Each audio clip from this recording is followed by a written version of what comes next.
Hi, welcome back to Real Auto Reports. I'm Jonathan McGrew, and today we have the real video of this 2014 Kia Forte.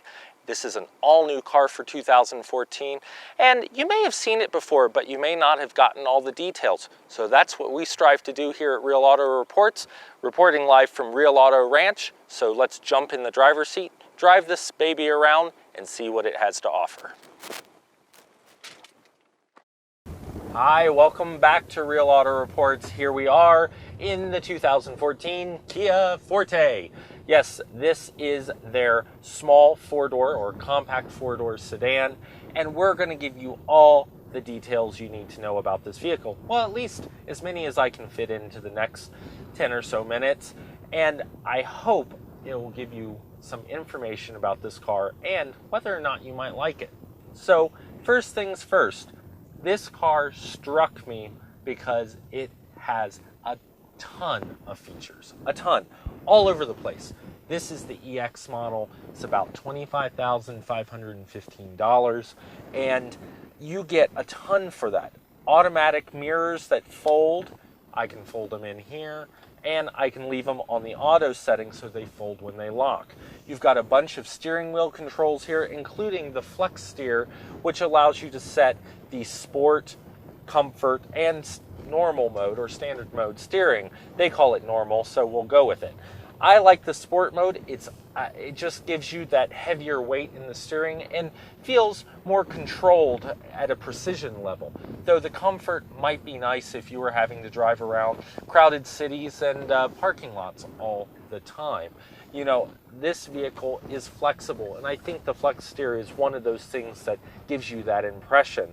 You've also got dual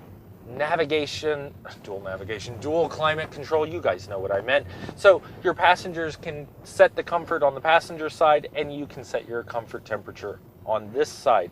It's a nice design. It's easy to reach and understand pretty much from the time you get into the car.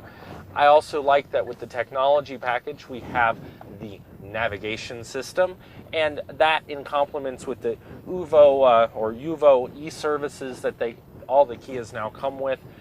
This car has a ton of functionality, and it's easy to use, and it's well blended into the dashboard. It doesn't look like an afterthought, even though not all of the vehicles will have navigation. Most of them will have a visual radio screen. You have great gauges in this vehicle, and they're that kind of electric luminescence type of look. They glow, and they're easy to read, and they're easy on the eyes because they're sort of an off-white color, you know, a white gray. You've got a digital fuel gauge, digital temp gauge, trip computer in the middle with everything from average speed to estimated time that you've been driving, and so on and so forth. A lot of great things in this vehicle, but even better is you have a heated steering wheel in this premium package that we're testing here in the top of the line EX that they've given us here from Kia. You also have auto headlights, the Active Eco feature, which is great. They say that if you use the Active Eco feature, you'll actually probably get better gas mileage than the EPA figures, which I'll cover here in a second. I like that in this small four-door compact sedan, it feels roomy. Even though it's got a sloping coupe-like roof line still, it still feels like it has plenty of headroom. You know, I can take my hat off and put it back on. And I don't feel like with the sunroof, I've really lost all that much headroom. And it is a nice, good-sized sunroof, not huge. You know, it's not a panoramic or a big open piece of glass, but it's nice and pleasant to drive with the sunroof open.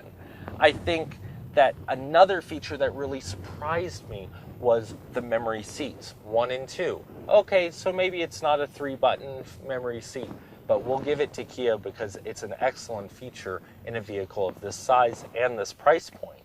Now, is this vehicle the best one out there? Well, that's really hard to say, but we'll give you some more information that might make you decide to buy a Kia over some of the competition. Okay, so what about the engine, driving experience, transmission, all of those fun things, performance, you know, all of that. This has the optional 2-liter engine. In the base LX, you're going to have the 1.8-liter 4-cylinder, probably the one most people are familiar with in the Kia and really the Hyundai brand when it came to the small economy car.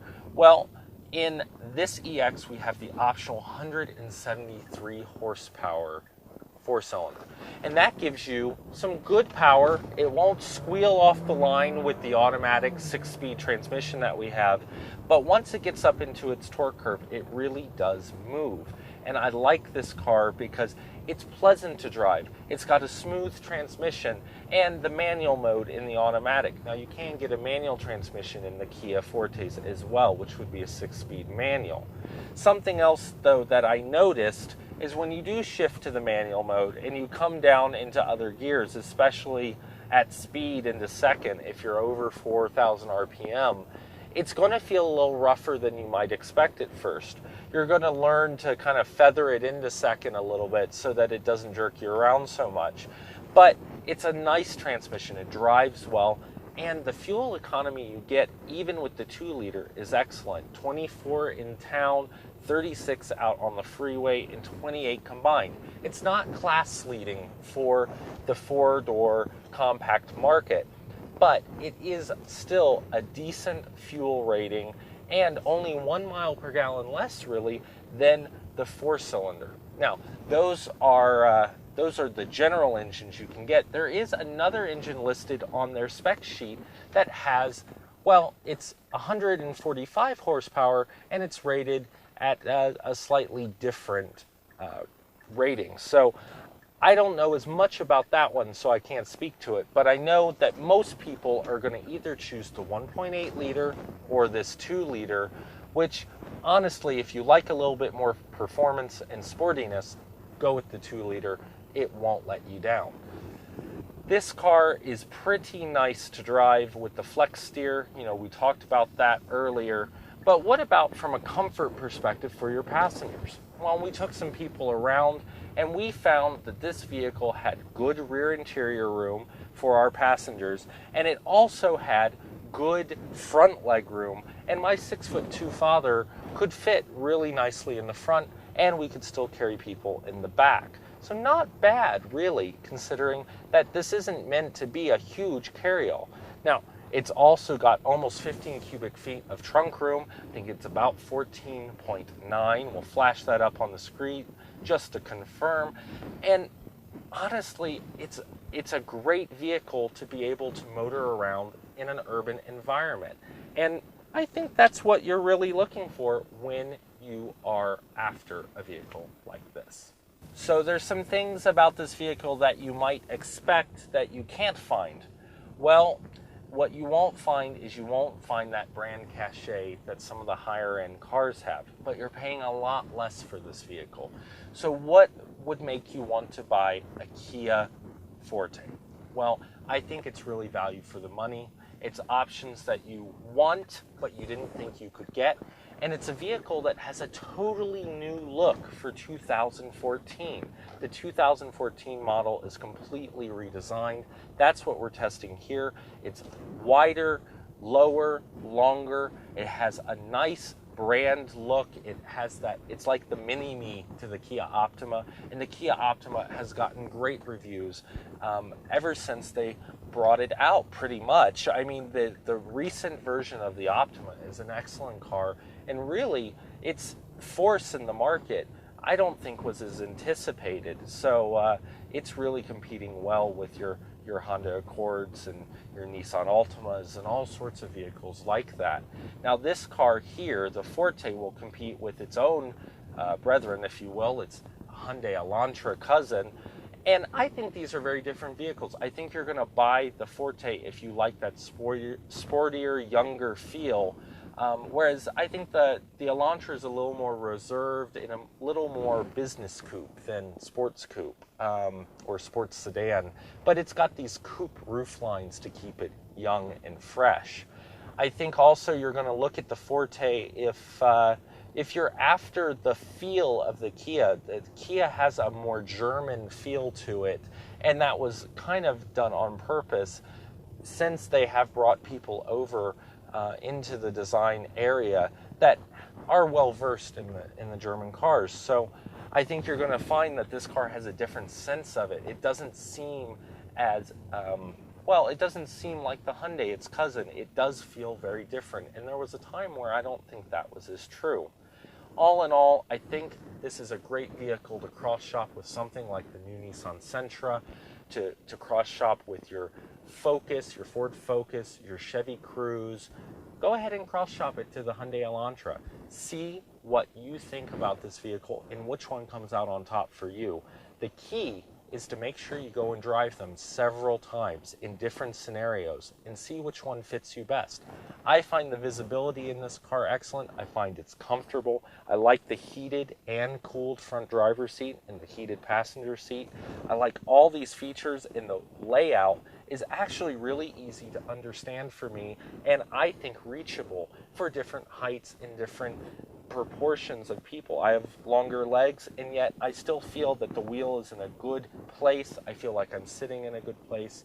And all in all, this is a vehicle I would definitely recommend to someone looking for a four-door compact. We'll have the wrap-up coming up next. And, well, we have to give a shout-out to Kia for not messing it up when they did the second-generation design. So good job, Kia, and we'll have the wrap-up for you next. So that's the real video on the 2014 Kia Forte. This is the EX. It has the technology and the luxury package on it.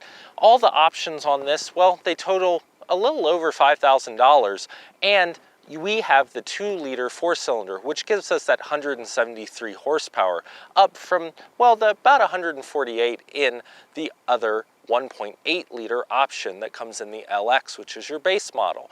This car is tested as about $25,515 and some change as tested, but you can get into one right about that $16,000 mark. I think that Kia has done a nice job with this next generation. It's the first time we've seen a major redesign of the Forte.